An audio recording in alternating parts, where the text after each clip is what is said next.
The most outstanding player in college football officially earned the trophy to go along with the prestige. Fernando Mendoza became the first Heisman winner in Indiana history. More history could be made in April if he is selected #1 overall in the NFL draft. He'd be the first Hoosier since 1938 to do that. It was a long time ago, and our CBS Sports NFL draft expert Mike Renner thinks that will happen. It is December, so that could change, but right now he sees the IU QB going to the Jets at #1. As for other quarterbacks, Dante Moore to the Raiders at 2 and Simpson to the Rams at 10. But we're going to walk our way through this latest mock draft with Mike Renner. This is a mock trade with the New York Giants for that first pick, which is definitely an important distinction here. How bad should the Jets want to add now Heisman Trophy winner Fernando Mendoza wherever they end up selecting?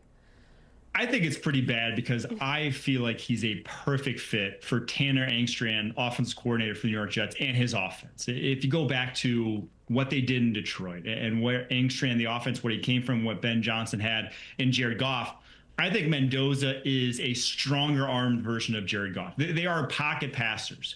You know, they don't fit quite the mold, the bill that we've normally seen of #1 overall picks in recent years. These guys who are creators, that's not really Mendoza. But in that offense specifically, it doesn't require that. In fact, it doesn't want that. It wants guys that can just operate over the middle of the football field like robots. And that is what Mendoza is. I mean, listen to some of his press conferences. He kind of sounds like a robot at times. The guy is built to operate this offense. That's why I think it's the perfect fit and why I think he's worth giving it up all these picks for, because you get next year with him, and then you have all those first rounders in 2027 to build around him. And by the time he's ready, you know, year 3, year 4, reaching his prime, you will have the Jets back into playoff and Super Bowl contention. You see here 2 Indiana players selected in your first round mock draft. And Mike, we're going to keep the theme going here with the Hoosiers being a participant in the college football playoff. We're just going to crush the dreams of all the other teams there in the CFP. Maybe a reminder, enjoy it while you got it, because a lot of these guys are headed to the draft in April. So at #2, you have the Raiders selecting Oregon quarterback Dante Moore, one of many Oregon players you have going in the first round. We're still awaiting official word on whether or not he will enter, but Moore was actually not in your last mock. So what's changed for you? Yeah, I think when I did my last mock draft, it was right after the Wisconsin and Iowa games, probably his 2 worst games of the year. He had under 200 yards combined to them. He got a little banged up, but then his final 3 games of the season were probably his 3 best tapes of the entire year. He did not miss throws. He has, for my money, the best deep ball in this draft class. He throws such a pretty spiral.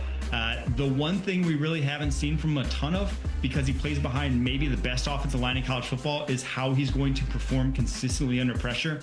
That's why I have Mendoza going ahead of him, because we've seen that from him.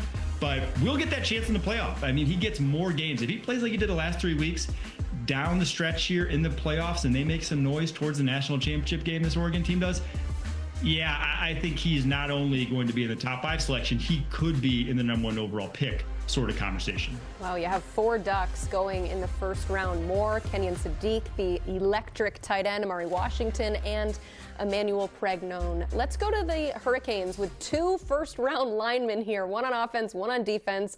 I'll start with the edge, Rueben Bain Jr. You have him sticking with the Titans, even with the changed draft order since the last time you did this exercise. Why is this such a good fit for Tennessee? I just love this fit for 2 reasons. One, they desperately need edge help. They got no one in the pipeline right now. It's like a who's who of veterans who can't really rush the passer, and that's why, well, the defense is so bad this year. But also because I think he's the perfect defensive end to put next to Jeffrey Simmons. They play the same way. It's like if you made Jeffrey Simmons into a defensive end, it would look like Rueben Bain. He just overpowers everyone at the collegiate level, which is a rarity for a guy who's a true junior. This isn't a 24-year-old coming into the NFL. He's got to be 21, and to be that physically dominant that early on makes you feel good about what it's going to look like 3 or 4 years down the road, even against NFLers. So to me, he's the best position player in this draft class outside of quarterback. And if you're the Tennessee Titans, that's really all you care about, is adding more talent wherever you can find it to this roster. Yeah, you've got Titans fans very excited. I wonder if he has the same receiving skills, though, as Jeffrey Simmons with a touchdown yesterday. On the offensive side of the ball, Francis Mauigoa, the Chiefs just eliminated, but you have some good news on the way. Offensive line help, Mike. Yeah, you cannot have Patrick Mahomes' career go down the injury pipeline that we've seen from guys like Joe Burrow, you got to protect them. And the line down the stretch here flat out wasn't good enough. They tried to cobble it together, trading away Joe Thuney, drafting Josh Simmons, injury struck, and the depth really reared its ugly head, or lack thereof. That can't happen here next season. I think you draft one, you're going to be drafting highly, unfortunately now, higher than they've drafted since they drafted Patrick Mahomes.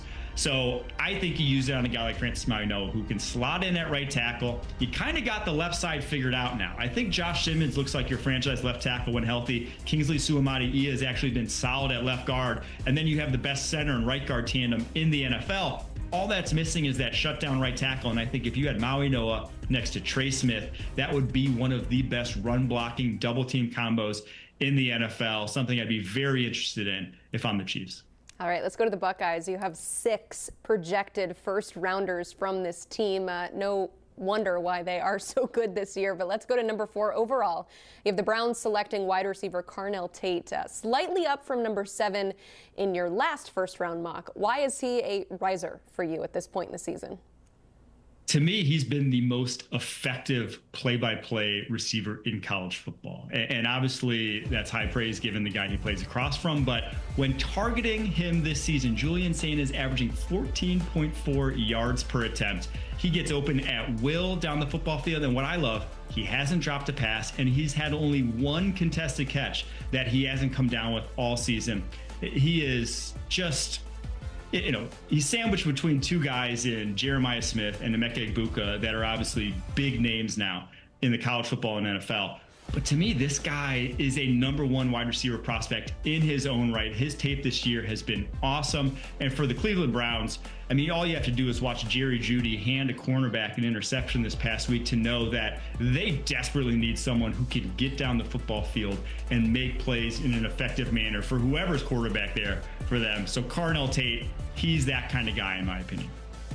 Just a reminder that 14 Ohio State players were selected in last year's draft, which was a record for them. And currently, Mike Renner has 6 Ohio State players projected in the first round. So I'll say this, Buckeyes, enjoy what you got now. You probably have more talent coming the next year. That's just kind of what they do. But enjoy these guys while you've got them. Finally, the Tide with 2 in this mock. You've got offensive lineman Caden Proctor and quarterback Ty Simpson. Simpson going in the top 10 for you, technically a bit of a faller for you. He was number 3 in your last mock. So what has the recent evaluation told you about Simpson? Yeah, he's going to be one of those guys where the evaluation changes every single week because this is his first year as a starter. And so at 22 years old, about to turn 23 here, he's probably going to declare just because he's already of age to declare, even if this is his first year. But he's going to have to put up better tape in the college football playoff here because what we saw against Auburn, what we saw against Georgia in the SC title game were probably his 2 worst tapes since week 1 against Florida State. It just was rough there. Missed throws, bad decisions, average under 5 yards per attempt combined in those 2 games. But you've seen enough to get excited about him over the course of this season. And I think the fit here matters. I have him going to the Rams because the Rams, with that pick they got from the Falcons, they're drafted in the top 10. And it's kind of a luxury pick from that James Pierce trade a year ago. And as long as Sean McVay is the coach there, they ain't going to be drafted in the top 10 anytime soon. So you might as well take that swing on a guy to develop behind Matthew Stafford. And I think Simpson's done enough to get someone like Sean McVay excited about developing him and what he could be in the transition period here from Stafford. Yeah, and like you said with Ty Simpson, if he ends up with the Rams, he's not going to be expected to play immediately. There is some time to develop. But as we've talked about with Dante Moore, maybe getting another year of college football under his belt, what should Ty Simpson do? I think he should. It depends on where it's. If he's going to go top 10, I think you should come out because I do think just on paper, next year's class looks stronger. There's going to be a lot of guys also coming back to school who are in a similar-ish situation to Ty Simpson. And this is just going to be a light quarterback class. It's the 2 guys we mentioned already, and then that's kind of it. Simpson's really the only other guy you'd consider in the first 3 rounds probably. So from that perspective, I think he's probably in his best interest to declare here this year. Yeah, he's a very interesting prospect, considering the fact that he was a backup quarterback for multiple years. It's our first time seeing him in a starter role, but that Rams fit would, I think, make him pretty happy. Mike Renner, we appreciate you breaking down your latest first-round mock. You can hear him talk about it on the Pushing the Pile podcast with him, JP, who you just heard from, Kyle Long, of course. All things NFL all the time. You can watch by scanning the QR code or listen wherever you find your podcasts.